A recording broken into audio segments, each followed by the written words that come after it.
Okay, a very quick class on fire starting. Campfire is the heart of every camp. When you have people gathered around it, telling stories, laughing, or you're by yourself staring into the flames, it connects us with our ancestors. It's just part of camp life. And it pretty much sucks when you can't get a campfire started. So let me show you some key elements of making a good fire. When you've got the right ingredients, making a campfire is pretty darn easy, as you're going to see. Do it wrong, don't have the right materials, and you're going to be just going to be embarrassing and big clouds of smoke, inhaling it, and it's not going to work. Okay. So anyway, first start with, you got a couple different types of materials that you need. First is going to be kindling. Okay. Kindling, or some type, even before kindling, is going to be something that you need to light. Okay, that can be pages from a book that you brought. You're not bringing paper towels out here, because every ounce counts, every inch counts. Birch bark is excellent. Okay, so you find a down birch, don't peel birch bark from a living birch tree. Okay, that damages it. Okay, but you can find tons of it on the floor.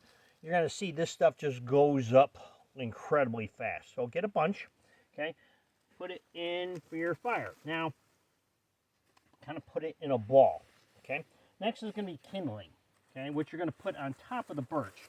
You're going to want to take very small, thin, little twigs that are ideally are bone dry. A great place to find these, especially when it's been raining for a while, is at the bottom of trees, pine trees, where they're still attached to trunks.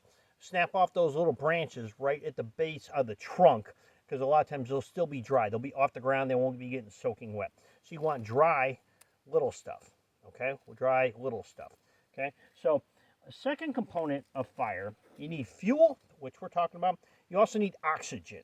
Okay, you need to build your fire where there's gaps and spaces so air can get inside the fire and it doesn't suffocate. So arrange it kind of loosely on top of the birch bark. Okay, you're just getting a couple handfuls of the dry stuff. Okay, so you've got your kindling. Next, you need smaller twigs, because you're going to light this, and then you're gradually going to add bigger and bigger pieces. Okay, so once you got that, you want sticks that are about as big around as your pinky finger. Okay, it's important that the kind of kindling, the kind of wood that you're getting, it's got to be dead wood that's dried. You don't want green. Okay, green will just smoke and won't burn very well. How do you tell the difference? Okay, a dry branch will snap. That just snapped. Snap, right? Take a green one. This is just recently came off a tree, linding. It'll just bend and peel like that. That's not going to burn. So don't use that. Okay, don't use that. So I'm going to get a couple of the little finger thickness twigs, and I'll put those on top, and I've got a bunch ready to go. Okay, now I'm going to light this, and I'm going to be ready to start adding bigger, thicker, and thicker stuff. Okay, so I've got branches that are as big around as that, maybe an inch in diameter.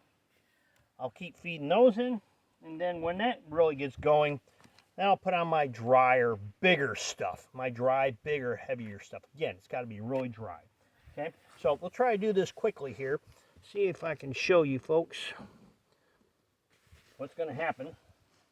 You're going to be amazed at how easy it is to start a fire when you got the right conditions. Okay, so I'm lighting it at the bottom. I'm lighting the birch bark in a couple places. If the wind was coming this way, I want to light it on the upwind side, so the flames will be blown into the fire. Okay, so you can see it's going really well.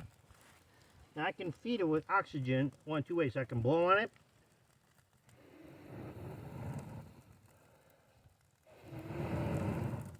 or I can use this little $2 gizmo called the Pocket Bellows. Okay, looks like a radio antenna for a car. Okay, this thing does is it allows you to get into places that are kind of hard to reach or might burn your face off. Okay, I'll show you that in a second here, but I'm just adding more and more.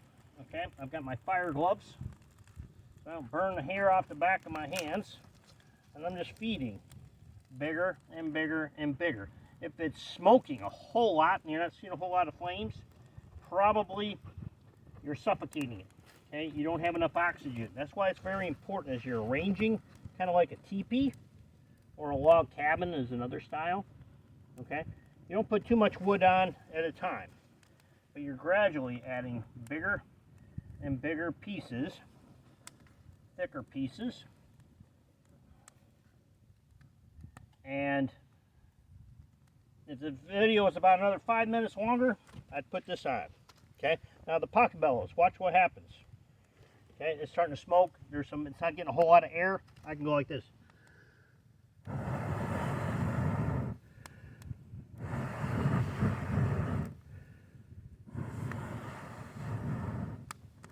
See how it makes that fire even bigger. So with that, I've got my pots ready to go. I'm trying to save fuel, so I'm putting on my water to boil. Again, titanium. It's not going to damage the metal on it at all. And I'm ready to cook wilderness style, you know. And I mean, what could be more delicious than a freshly caught walleye that you've just caught from the water not 10 minutes ago, cooking it in a frying pan of sizzling oil, and I'm getting a lot of smoke here. I don't want that.